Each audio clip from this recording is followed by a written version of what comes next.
Et boum les gars, bienvenue au Shaker Show, le premier podcast court et efficace qui vous parle de toute l'actualité des CrossFit Games et de l'entraînement fonctionnel en général. J'espère que vous allez bien. Troisième journée de CrossFit Games, je suis toujours avec. Gauthier, ouais, toujours en pleine forme. Toujours en Ouais, pleine et puis forme. faut que je me débarrasse de cette voix de merde. Là, t'as vu, j'ai la voix Ouais, des ça y est, maintenant t'es commentaires. devenu Ah, un ça y est, laisse tomber, commentateur je suis plus un humain quoi. à vie.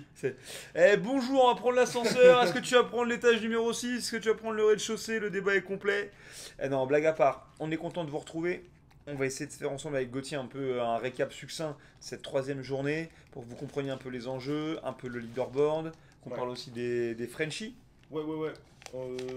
On commence par. Bon, on peut déjà parler un peu des events du jour. Aujourd'hui, Ouais. Attends, d'abord, n'oubliez pas, j'ai on est. oublié mon sponsor. Ouais, non, mais déjà depuis hier, on est des fucking youtubeurs. D'accord, donc vous oubliez pas, faut bien regarder la vidéo jusqu'à la fin parce qu'à la fin, on va vous dire un truc de ouf qui n'arrivera jamais. Ah, Mais en tout cas, il faut subscribe. Subscribe, ok? C'est hyper important de souscrire à cette vidéo, de dire à vos amis de la suivre. Hop. Embrasser le subscribe, c'est ce qu'il faut faire. Pour cela étant dit, les sponsors. Sponsor Gorek aujourd'hui, parce que cette casquette, je ne l'ai pas payée. Et où ta casquette Gorek? alors là. Ah bah d'accord, bah c'est là-bas ta casquette. Non, on a un autre sponsor, on a ce truc rouge là qui permet de se mettre autour des genoux pour. Ouais, Ah, ça sera à vous de décider, c'est quoi? Alors leur donne pas trop d'indices, essayez de me dire ça, à oui, quoi ça sert. ce truc? Voilà, c'est deux tubes cylindriques un petit peu En ronds. mousse. Ouais, c'est mou. Voilà. Trouvez ce qu'on pourrait en faire, Gauthier et moi. Voilà, vous pouvez mettre en commentaire, ça peut être pas mal. Donc. T'as encore des sponsors? Ah, c'est pas vraiment un sponsor, mais franchement, ça m'a plus nourri que quoi que ce soit depuis que j'ai commencé à faire les games. C'est des chips de banane plantain, les gars. J'ai de la SMR. Ouais, parce qu'en fait, si tu veux, même les Pringles au CrossFit Games, il faut qu'ils soient fit un peu, tu vois. On parle des events du jour. Ouais, ok. Bon, premier event de Capitol. Qu'est-ce que c'était? Peak flip, 20 reps. Ensuite, il courait, il sortait du North Park, il faisait un tour autour de la piste de vélo qu'ils ont utilisé les jours précédents.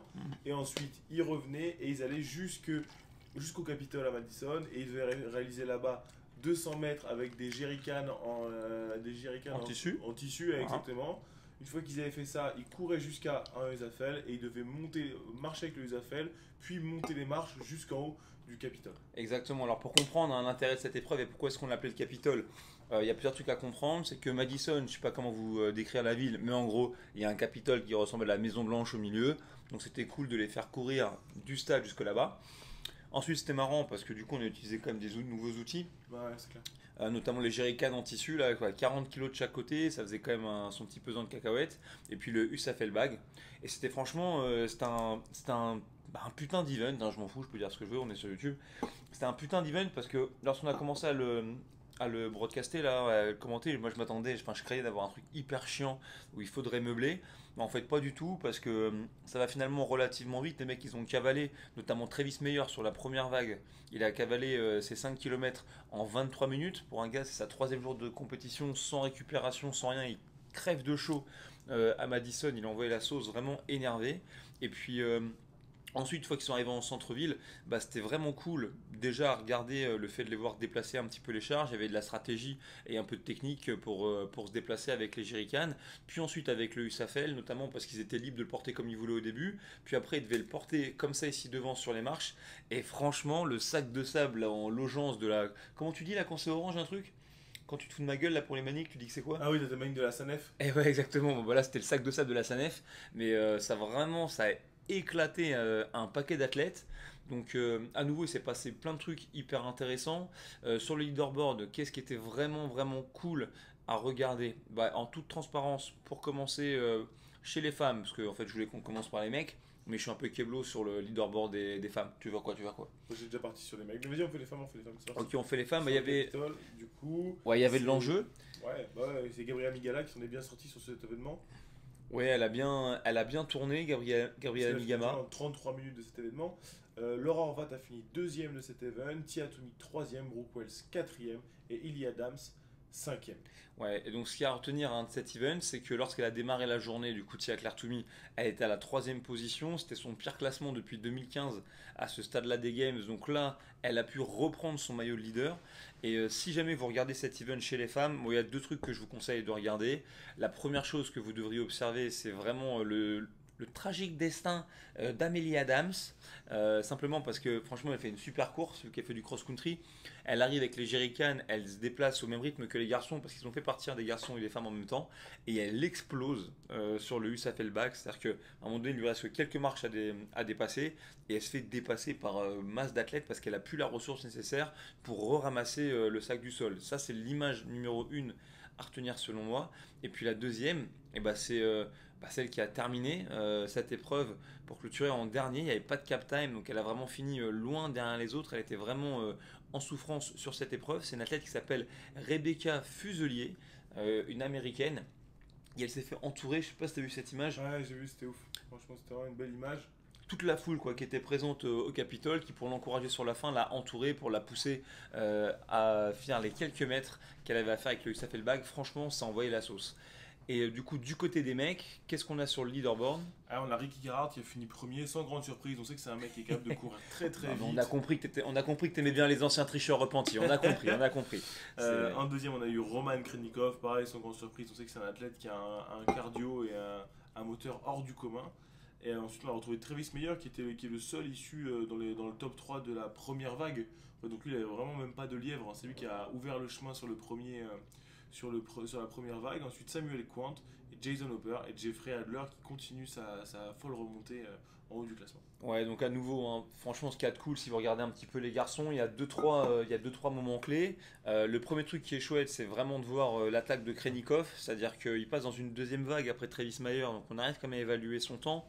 Lui, dès le début, il fait vraiment le taf, hein, Krennikov.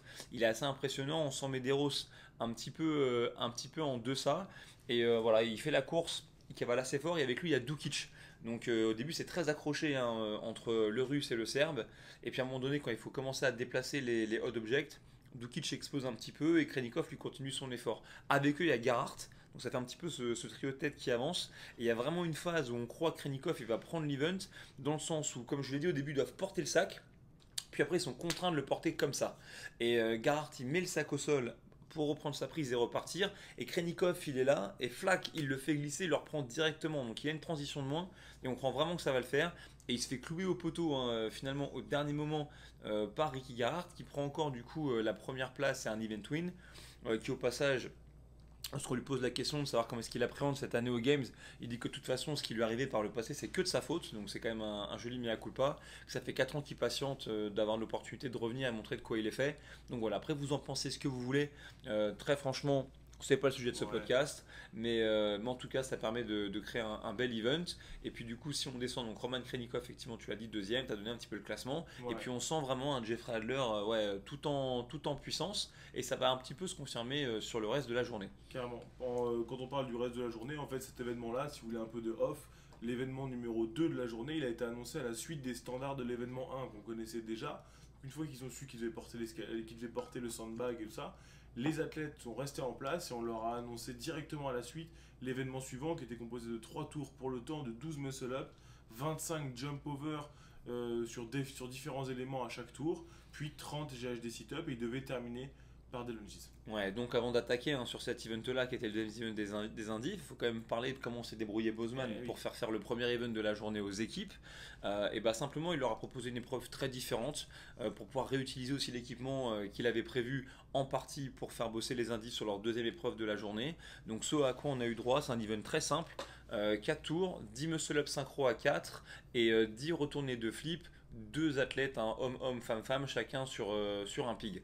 Et c'était une épreuve qui était vraiment cool à regarder et où franchement le caractère un peu différenciant, c'était la capacité simplement à faire les muscle-up en synchro. Et une nouvelle fois, sans grande surprise, c'est Mayhem Freedom qui a réussi à reprendre le lead. Mais pour eux c'était important puisque au démarrage de cette journée, ils étaient peut-être premiers encore déjà ce matin. Ils étaient derrière Navy Blue Oslo. Ouais. Ok, en tout cas, c'était Navy Blue Oslo, Invictus, je pense qu'il était pas loin. Également, troisième Mayhem, ouais. exactement, Mayhem Freedom avec Mayhem Indépendance qui était derrière. Ouais.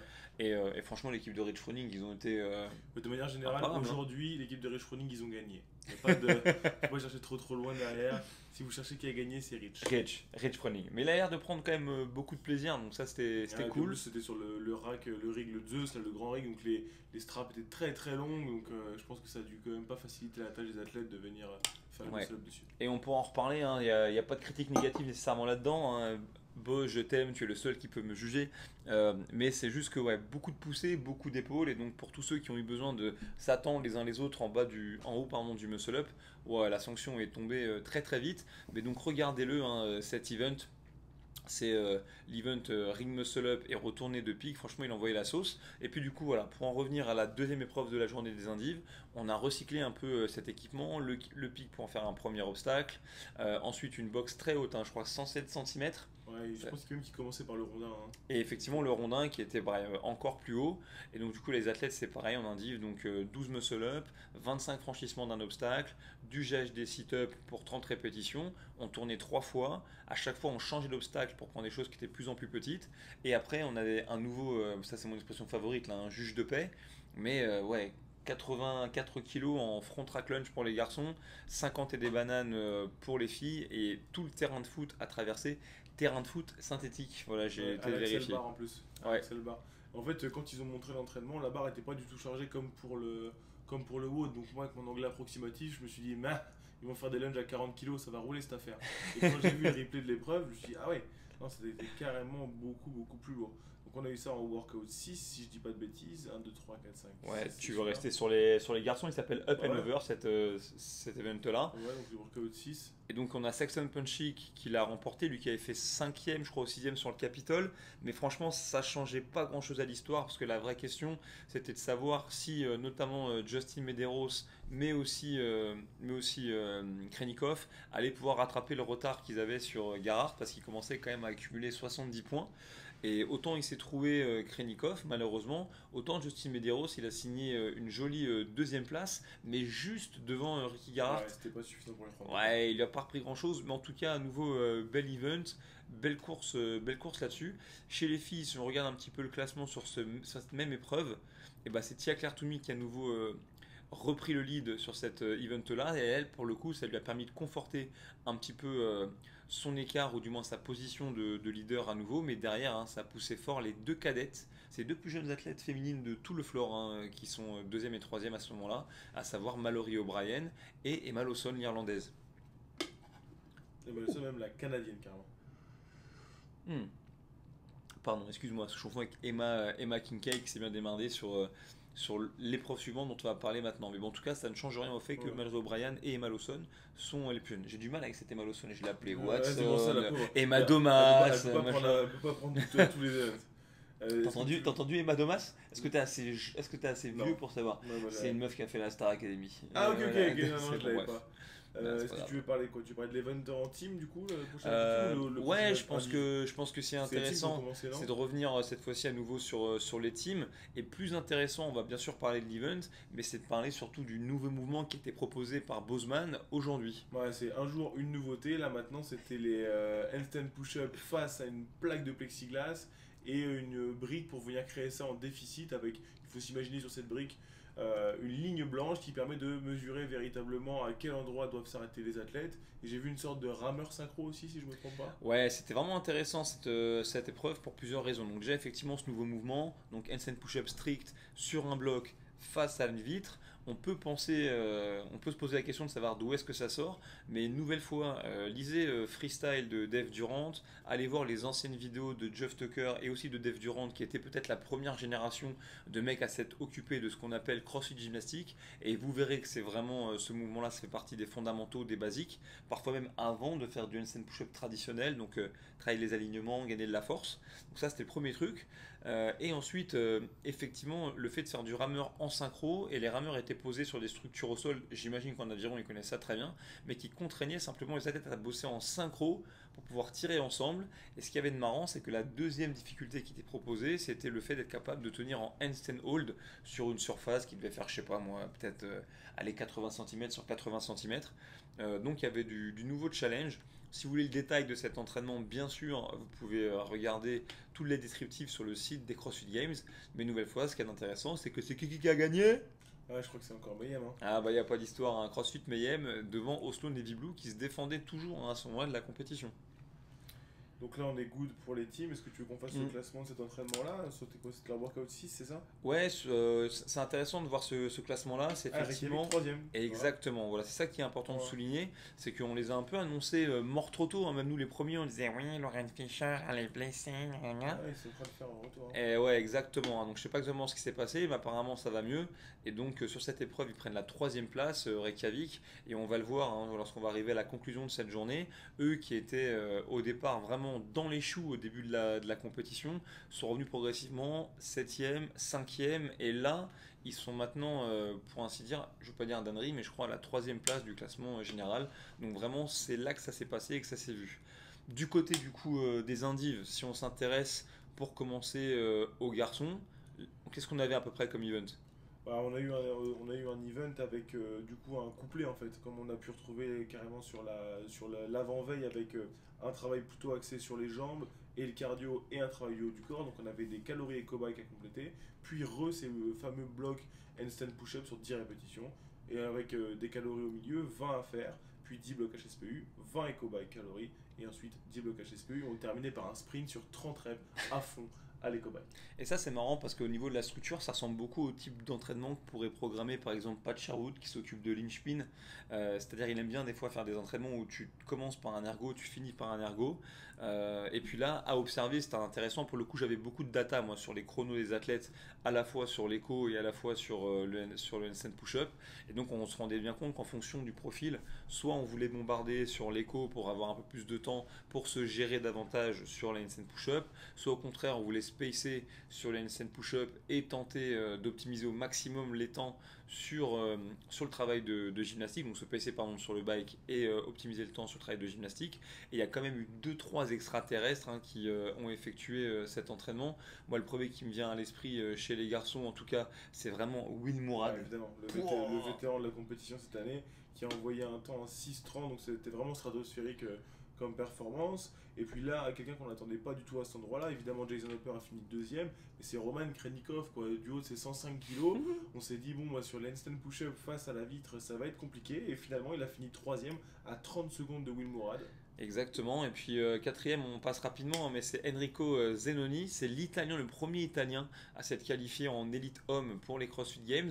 Donc ici, une belle quatrième place là, qui est passée quasiment inaperçue en toute transparence quand on a fait les commentaires.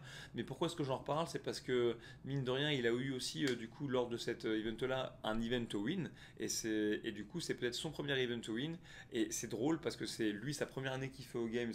Il a un hit win, pardon, pas un event to win, Enrico Zenoni. Et puis Will Mourad, ça fait 8 ans qu'il fait les games et il aura fallu ce temps-là pour qu'il prenne une victoire d'event. Comme quoi, voilà, il faut s'inscrire dans la durée. Yep. Plusieurs autres faits marquants sur ce workout chez les hommes. André Houdet qui ouvrait le bal sur ce truc parce qu'il était dans la première vague sur cet event. Il a quand même fini septième, donc quand on sait qu'on est sur le premier hit et qu'on prend la température du WOD, c'est quand même une sacrée performance. Apparemment, l'eau était bonne. Ouais. Et en plus, l'autre chose marquante, c'est vraiment le classement de Ricky Garard sur ce WOD. Ouais, ça c'était vraiment intéressant parce que lui, pour le coup, il a pris allez, un relatif bouillon. Il finit combien sur cette épreuve? Je comptais tout pour meubler un peu plus fort. C'est bon, c'est trouvé. Il a fini 28ème. Ah bah non, il a pas pris un petit bouillon, il a pris Ouais, il a pris un tout fucking bouillon. bouillon. Là, il a bu la tasse, le pauvre Ricky Garart. Mais ça, en vérité, pour nous, spectateurs et fans de CrossFit, c'est de la balle atomique. Ok, c'est super cool parce que ça a permis, on va le voir hein, sur le classement général, à Medeiros et à Krenikov, respectivement 2 et 3, de remonter l'écart qu'ils avaient avec lui. Et ça fait que sur la journée de demain, là, celle qu'on appelle le Moving Day, bon bah c'est cool, ça va pouvoir un petit peu se bagarrer. Sur cette dernière épreuve de la journée chez les filles, il y a une extraterrestre venue de nulle part qui s'appelle Raptis, qui a ravi la victoire à tout le monde en 6 minutes 41, soit 1 minute plus rapide que la numéro 2. Tia Claire Toumi qui a quand même pris des points relativement intéressants puisqu'elle a mis un petit boulevard à ses opposantes les plus directes. En effet, Emma Lawson, elle termine 9e et malheureusement 15e. pour elle, exactement 15e pour Mal O'Brien. Donc c'était une très très belle opération. Même pour Iliadam, qui finit 18ème. Donc tu vois, les trois personnes qui sont à sa poursuite se sont un peu gaufrés sur cet événement. Et ben en tout cas, ce qui compte, c'est qu'à l'issue de cette journée, voilà ce qu'on doit un petit peu retenir d'abord en termes de mouvement. Le handstand hold est un truc à bosser. Également, le travail de ce handstand face au mur, ça aussi, c'est un truc à bosser, à mettre peut-être dans vos régimes d'entraînement, si c'est un truc que vous voulez, parce que ça va descendre hein, en cascade, c'est certain. Et puis en termes de points, si on revient sur les différents classements, du coup, chez les équipes, la messe, elle est plutôt pas mal. En tête, Mayhem Freedom. ouais, juste devant les Européens de Oslo Navy Blue, hein, ils sont à 15 points d'écart, donc ça va encore se bagarrer. Et puis 70 points derrière Mayhem Freedom, c'est CrossFit Reykjavik qui se situe là. Donc c'est là qu'il ne faut pas se planter hein, pour les Islandais. Il faut être capable d'aller chercher dès demain des points qui seront précieux. Sinon, ce sera complètement compliqué de remonter ça, arriver à la dernière journée. On peut enchaîner Chez... par les filles si tu veux. Ouais, on On peut enchaîner commencer par par les les filles filles. sans problème, vas-y, Chez je les t'écoute. filles, du coup, Tia Claire Toumi est première avec 697 points. Une quarantaine de points derrière Mallory O'Brien. Et seulement 3 points derrière Emma Lawson. Donc 653 pour Mallory O'Brien, 650 pour Emma Lawson. 45 points derrière Ellie Adams, quatrième avec 605 points. Et juste derrière, Christy Eramo O'Connell avec 587 points à la cinquième place. Ouais, donc là maintenant, ce que vous devez un petit peu observer, c'est que vraisemblablement, hein, quand on voit qu'on commence à accumuler 200 points d'écart entre la première et la neuvième, ça va vraiment se jouer ici en haut de tableau. Danielle Brandon, elle peut encore faire une belle opération, revenir vers le podium. Eramo la même, mais en tout cas voilà, si on est plus bas sur le tableau, ça peut s'avérer un peu plus compliqué, même si la journée de demain pourrait me faire mentir. Et du coup, chez les hommes, là aussi c'était une très bonne bataille.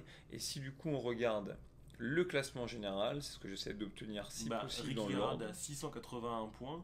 Et Justin Medeiros, à cause de la déconvenue de Garrard sur le dernier event, se rapproche à une trentaine de points de Ricky Garrard. Donc l'écart se resserre. 20 points derrière, on a Roman Krenikov à 635 points. Et le gap est fait avec le quatrième Jeffrey Adler, même s'il remonte très très fort sur ces deux dernières journées. Il y a quand même 100 points d'écart entre Jeffrey Adler et Roman Krenikov. Ouais, il nous reste 5 events jusqu'à la fin de la journée, donc il y a quand même encore 500 points à aller chercher. Mais voilà, néanmoins, on voit vraiment ce trio de tête, hein, Gerhardt, Medeiros, Krenikov qui est en train de se créer. Voilà, mais on perd pas de vue, hein, notamment Jeffrey Adler, qu'on sent, c'est pas forcément plus fort que Patrick Wellner, mais en tout cas plus régulier. Ouais. Et ça se voit qu'il est en train de monter en puissance au travers de la compétition qui passe, alors que ça a l'air moins d'être le cas pour Patrick Wellner. Ouais, surtout qu'on verra avec ce qui devrait se passer demain, mais avec l'arrivée de la natation demain, toujours un sujet un peu touchy pour Patrick Vellner, la natation. Donc on va voir comment ça va se passer pour lui. Mm. Avant qu'on passe un petit peu à la seule petite annonce qu'on connaît sur la journée de demain, il faut juste qu'on prenne le temps de regarder ce qu'ont fait nos garçons, à savoir Willy Georges et Guillaume sur cette journée. Willy Georges, il a terminé cette journée à la 19e position, donc toujours dans le top 20.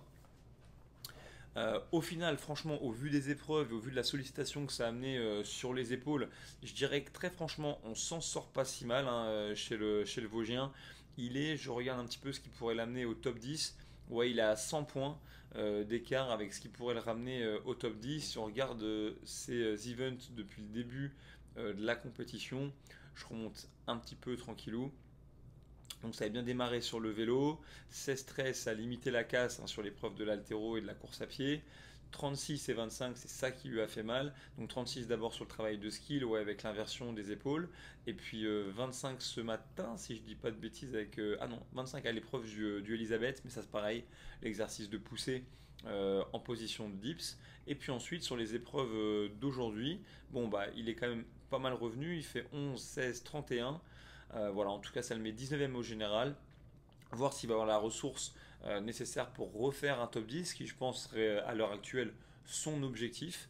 On va le regarder. Et puis Guillaume, hein, franchement, pour une première au CrossFit Games, c'est quand même hyper honorable. On le regarde, il est pour l'instant 27e du général. Ça lui a coûté un peu cher, c'est une push-up strict face à la plaque, puisqu'il fait une 29e position. Mais en dehors de ça, si on regarde ses classements, c'est plutôt regroupé, hein, 23, 19, 21, 19, 21. Il y a deux petits bouillons ici à 29 qui vont lui permettre d'identifier des faiblesses sur le handstand push-up renversé. Et laisse-moi regarder l'autre à 29. Ok, sur le shuttle to overhead, donc ça La partie B, c'était le lift. Ouais, c'était le jeté lourd. Ouais. Mais vraiment, enfin, je sais pas ce que t'en penses, mais en toute transparence, hein, c'est pas pour bitcher, mais je trouve qu'il fait une bien plus belle compétition que ce à quoi j'aurais pu m'attendre. Et du coup, ouais, ça nous laisse pour la transition par rapport à la suite, c'est que effectivement, au sortir des différents events de demain, on n'en connaît qu'un seul pour l'instant, c'est un event avec de la natation et du ski erg. On sait surtout qu'il va y avoir un cut, et un cut où il y a 10 athlètes qui devraient sortir chez les élites, et pour l'instant, nos deux Français sont sauvés du cut. Ouais, c'est tout le mal qu'on leur souhaite. Donc vous allez voir, hein, quand vous allez vous réveiller, vous allez regarder cette vidéo, on pourra se retrouver nous sur le live du coup de la chaîne YouTube de CrossFit France à partir de 15 h. Ça va envoyer la sauce en toute transparence, hein, bien jusqu'à 1 h ou 2 du matin, mais va y avoir du spectacle. Ça va donc démarrer par une épreuve de natation. On reviendra dessus forcément demain pendant le live, mais le format est vraiment cool. C'est des fenêtres de 2 minutes pendant lesquelles les athlètes doivent commencer par faire 45 mètres de natation. Alors attention, hein, ça va passer en 22 mètres, parce qu'en fait ils vont taper la piscine dans le sens de la largeur. Et puis quand ils sortent de l'eau, ils doivent travailler du coup sur du ski erg. Ouais, ils D'abord commencent en par faisant du 8 cal. calories, c'est ça. Et puis chaque séquence de 2 minutes, ils refont le même exercice en augmentant de 2 calories le nombre de cales tant qu'ils sont capables de tenir. Ouais, exactement. Et puis, ce qui est la subtilité de cet event, c'est qu'une fois qu'ils ont complété leur nombre de tours, et ben une fois qu'ils arrivent au tour 7 et 8, c'est all out, c'est le maximum de calories possible. Donc il n'y aura pas de tie break possible, c'est on va à fond Ah, et ils on vont fait bien les s'en- ils comptes vont bien à la fin de s'envoyer. tout ça. Et c'est, on en parlait de cette épreuve de piscine, la seule qui ressemble un petit peu dans l'histoire des games, c'est sensiblement le même format, ok, ou du moins un couplet également, natation et bar muscle up. Et bah tu sais quoi, quelque part plus j'y pense, plus aussi finalement le ski erg en termes de schéma moteur, c'est pas si loin que ça en Ouais, vérité ouais, du c'est bar un muscle up. presse du haut du corps. On se rappelle de cet événement-là, c'était vraiment ouf, hein, parce que vraiment, quand on voit des athlètes comme Matt Chan, comme Rich Froning qui ont commencé cet event-là en quick single sur les bar muscle up, franchement, allez voir cet event, c'était vraiment un événement de ouf. C'était quoi? C'était 2014, quelque chose comme ça? Ouais, Un peu. 2014, ouais, puis surtout c'est les Hall of Famer du Ouais, CrossFit, franchement, hein, c'était trop Khalipa, cool. Machan, Rich Froning, ouais, ça envoie la sauce. Donc c'est le seul événement qu'on connaît pour demain. En termes d'emploi du temps, franchement, ça va être super dense. Demain, vous aurez trois events en indiv et en team, donc va y avoir du boulot. On n'en Ouais. connaît qu'un seul. Je pense que l'event 9, ça sera un peu comme ce qui s'est passé aujourd'hui. Pardon, on aura l'annonce le matin pour nous. Et puis, Alors, je te le dis comme je le sens, hein, mais moi je sens que l'event numéro 9 ce sera du lourd. ouais, c'est ça qui nous manque pour l'instant. Je pense on en a pas fait. Je vois quand même bien le fait de briser la parallèle, donc je sais pas comment, mais peut-être un truc avec du squat clean à Ouais, l'intérieur, c'est pour ça, ça serait pas complètement illogique. Et l'event de numéro 10, j'ai pas tous les détails, mais en tout cas je crois que je l'attaque à 23h45 heure française et que je dure hein, pendant bien 2 heures. Donc à voir ce qui attend les athlètes individuels, mais ça risque de durer un petit peu longtemps. Et chez les équipes aussi, voilà, c'est pour ça que c'est jaune et garni, c'est parce qu'en fait pour eux aussi, hein, ça va se faire comme il faut pendant 3 events sur la journée de demain. Donc accrochez-vous, dimanche ce sera un petit peu plus calme, mais en tout cas demain ça va envoyer la sauce, hein. Tac tac tac. Un petit mot pour les Français qui sont dans les edge groups et après on vous laisse tranquille pour être sûr d'oublier personne. Je sais pas si tu as la main là-dessus, si on peut commencer par Lily Desroulettes pour voir comment est-ce qu'elle s'en sort à l'issue de ces 3 premières journées d'épreuve.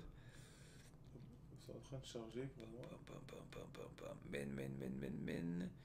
Tac tac tac. Alors, on va regarder ça. Ah, Lily, pour l'instant, elle est cinquième. Elle est cinquième au général. Elle est plutôt régulière, hein. Elle a fait deuxième, sixième, septième et deuxième. Donc c'est quand même vachement bien. Ok, c'est bon boulot, on va pouvoir avancer un petit peu. On passe vite, hein, en toute transparence. On a la tête tout dans le guidon toute la journée focalisée sur les élites. Mais par contre, sur CrossFit France, notamment sur Instagram, il y a un paquet d'interviews qui tournent. Ouais. Euh, Chez les femmes, par exemple, Framboise, si on continue, est Vas-y. septième, en plus 65. Donc elle a fini sixième, troisième, cinquième, dixième et sixième. On lui souhaite évidemment une excellente prochaine journée là-dessus. On continue avec les garçons, donc avec Alexandre Jolivet, qui lui est toujours en tête, hein. Il aura fait quasiment toute sa compétition en tête. Et c'est pas compliqué. Son pire finish, ouais, c'est 6. Et ensuite un 5. Et puis après, il a fait 1, 2, 3. Donc plutôt joli pour Alex. Lui, ça fait quand même un moment qu'il mérite de les gagner, ces CrossFit Games. J'espère que cette année qu'il a annoncé comme étant l'année, enfin son année avant la retraite, il va pouvoir remporter la médaille couleur jaune. Ça serait quand même archi cool pour lui. Chez les femmes, en 35-39, on a Christelle L. Debs qui elle aussi démérite pas. Elle est toujours quatrième, toujours derrière China Cho. Il y a maintenant un petit gap de 70 points, mais une nouvelle fois, il reste 2 jours de compétition, donc tout est fait. Mais il y a de la cliente au-dessus. Aneta Tucker, je la connais pas trop, mais Emilia Lepanen, on s'est entraîné à côté d'elle. C'est la compagne de Jonakowski. Ouais, c'est une cliente. Franchement, pas étonnant que ce soit rude. On peut enchaîner avec Christian qui est pour l'instant en homme 60-64, qui est troisième, donc il est sur le podium, il a fini septième, premier, cinquième, cinquième. Donc c'est vraiment de bon augure, il est à 20 points du deuxième, donc tout est encore jouable. Ouais, je l'ai croisé en plus, William Powell, ils se connaissent bien, les athlètes masters, vraiment hyper sympa cet homme. On a un petit peu discuté, un peu le même genre de gabarit que Christian, même genre de personnalité aussi, un peu effacé. Et en tout cas, voilà, ils ont un petit gap, 90 points pour Christian face à Aikenen.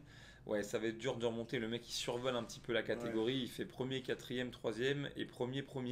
Mais voilà, on ne sait jamais. Puis Christian, je connais sa mentalité. Lui, ce qu'il veut surtout, c'est se livrer et prendre du plaisir. Et c'est tout le mal qu'on lui souhaite. On est pas mal. Bah, je crois qu'on est pas mal, les gars. Podcast de plus en plus long, mais vous avez toutes les informations qu'il vous faut. On espère que ça vous plaît. On espère que vous nous rejoignez directement à 15h pour profiter de ce fucking samedi. Donc, ça veut dire ça qu'il faut aller s'entraîner ce matin. Donc, les gars, on y va. Petit shaker, genouillère, on envoie la sauce. Et puis après, c'est parti. Après c'est parti, 15h jusqu'à 1h du mat. Ciao les gars. Passez une bonne soirée. Profitez de ces games et à tout bientôt.